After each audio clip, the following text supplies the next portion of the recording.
जय हिंद दोस्तों। आज हम पढ़ेंगे कोशिका के बारे में, जिसका इंग्लिश नेम सेल होता है। यार इस कोशिका के बेसिक बात को आज हम पढ़ेंगे। नेक्स्ट वीडियो में हम कोशिका के अंग के बारे में पढ़ेंगे। आज कोशिका की बेसिक बात को पढ़ेंगे। चलिए शुरू करते हैं। कोशिका, जिसको इंग्लिश में सेल बोलते हैं, कोशिका का पहले डिफिनेशन देखिए। शरीर के संरचनात्मक एवं क्रियात्मक इकाई को कोशिका कहते हैं। देखिए, संरचनात्मक मतलब संरचना, हमारा शरीर बना हुआ है कोशिकाओं का। छोटे छोटे कोशिकाओं मिला है तो कोशिका से बना है टिश्यू मिला है तो फिर ऑर्गन मिला है तो सिस्टम, इस तरह से फिर बॉडी बना है।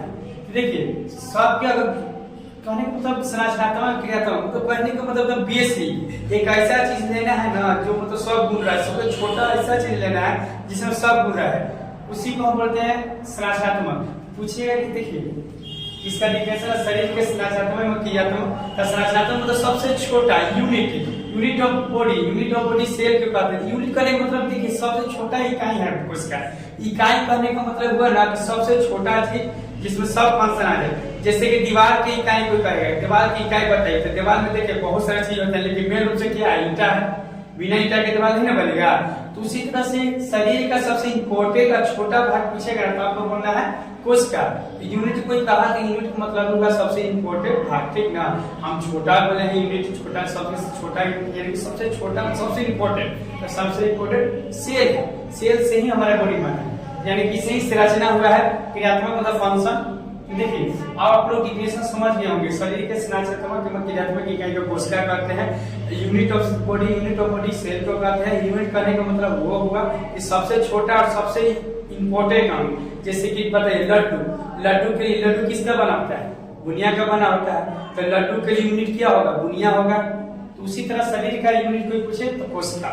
अब देखिए कोशिका के अध्ययन साइटोलॉजी कराता है। देखिए हर एक चीज का अध्ययन कुछ ना कुछ कराता है। जैसे कि न्यूरॉन का अध्ययन न्यूरोलॉजी कराता है, हड्डी का अध्ययन ऑर्थोलॉजी कराता है। उसी तरह कोशिका के बारे में आप पढ़िएगा ना तो आप लोग उसको हम साइटोलॉजी कहते हैं।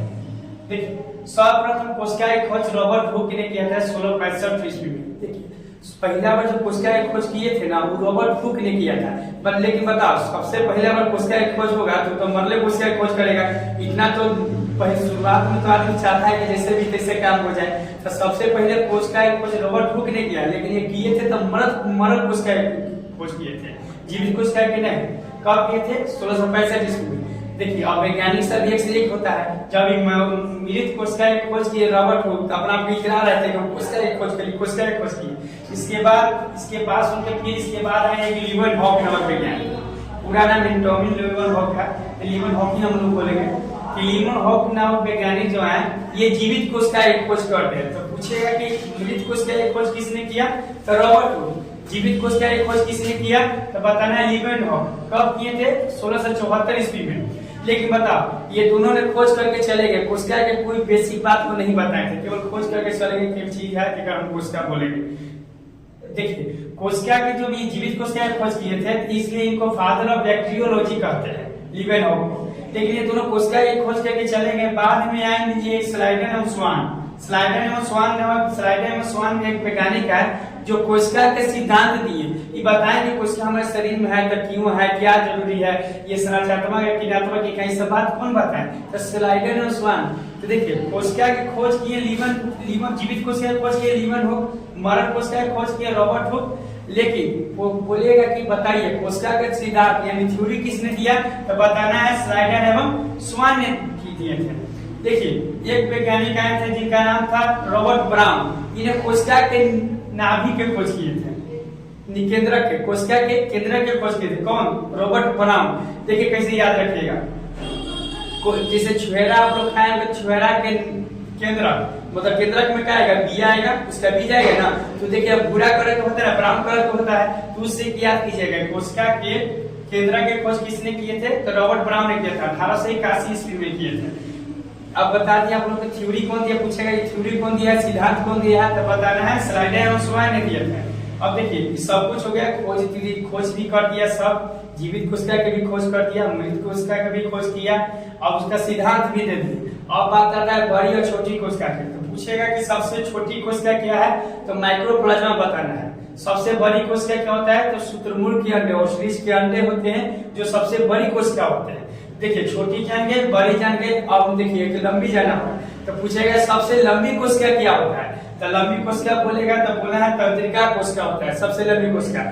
बड़ी और लंबी में अंतर होता है, बड़ी मतलब 12 आयु होता है, लंबी मतलब खाली लंबाई देखा जाएगा, बड़ी मतलब लंबाई चौड़ाई भी देखा जाएगा, और लंबी मतलब केवल लंबाई देखा जाएगा। सबसे लंबा बोलेगा तंत्रिका कोशिका, ये दिमाग में पाया जाता है, सबसे लंबी सेल होते हैं, इसमें किसी भी तरह से कोशिका डिवीजन नहीं होती, सेल डिवीजन नहीं होते हैं, मतलब एक बार चोट लग गया तो ठीक नहीं होगा, तो दिमाग में पाया जाता है। तो आप देखे होंगे किसी को अगर दिमाग में चोट लग जाता है तो आदमी तुरंत डेट कर जाएगा, बढ़िया चोट मच के मार दीजिएगा ना तो उसका जब कोशिका डेट कर जाएगा तो तुरंत मर जाता है उन लोग, क्योंकि इसमें डिवीजन ठीक करने की क्षमता नहीं होता है। और सबसे ज्यादा सेल डिवीजन का मतलब ठीक करने की क्षमता, सबसे ज्यादा ठीक करने की क्षमता हमारे शरीर में लीवर में होती है।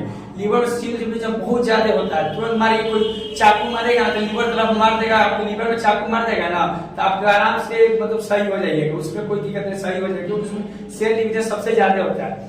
और गेंडा के शरीर में सबसे ज्यादा सेल डिवीजन होता है। अब देखिए चूहा देखोगे, चूहा का आप चूहा पकड़ते होंगे तो देखिएगा पोछिया पकड़िएगा ना तो पोछिया आपके पास छोड़ देगा, फिर घूमे भाग जाएगा, और बाद एक आएगा एक आधा हफ्ता मुझे बाद दूसरा का पोछिया लेकर फिर उचाएगा कि देखिए मेरे पास पोछिया आ गया, तो उसमें पोछी उसके पोछ में भी सेल डिवीजन बहुत फास्ट होते हैं, जिसके कारण फिर से नया पोछ जम जाते हैं। तो सब पूछे सेल डिवीजन किसमें नहीं होता है, तो बोलना है तंत्रिका कोशिका में, ये सबसे लंबी कोशिका कौन है, तंत्रिका कोशिका। आप लोग कोशिका के बारे में समझ गए होंगे। अब हम कोशिका के नेक्स्ट वीडियो में कोशिका के अंदर जाके देखेंगे, तो कोशिका के अंदर बहुत सारे अंग होते हैं, न्यूक्लियस होते हैं, माइटोकॉन्ड्रिया होते हैं, माइटोकॉन्ड्रिया होता है, लाइसोसोम होते हैं, ईआर होते हैं, बहुत सारे अंग होते हैं, उस सब को हम अंदर जाके नेक्स्ट वीडियो में एक एक करके समझेंगे, एक एक बात को समझ की कोशिका झिल्ली होती है, सब बात को नेक्स्ट वीडियो में समझें। अभी हम कोशिका के आप लोग को इंट्रो देती है, नेक्स्ट वीडियो में डिटेल हम समझेंगे। Thank you. इसकी शॉट लेना चाहते थे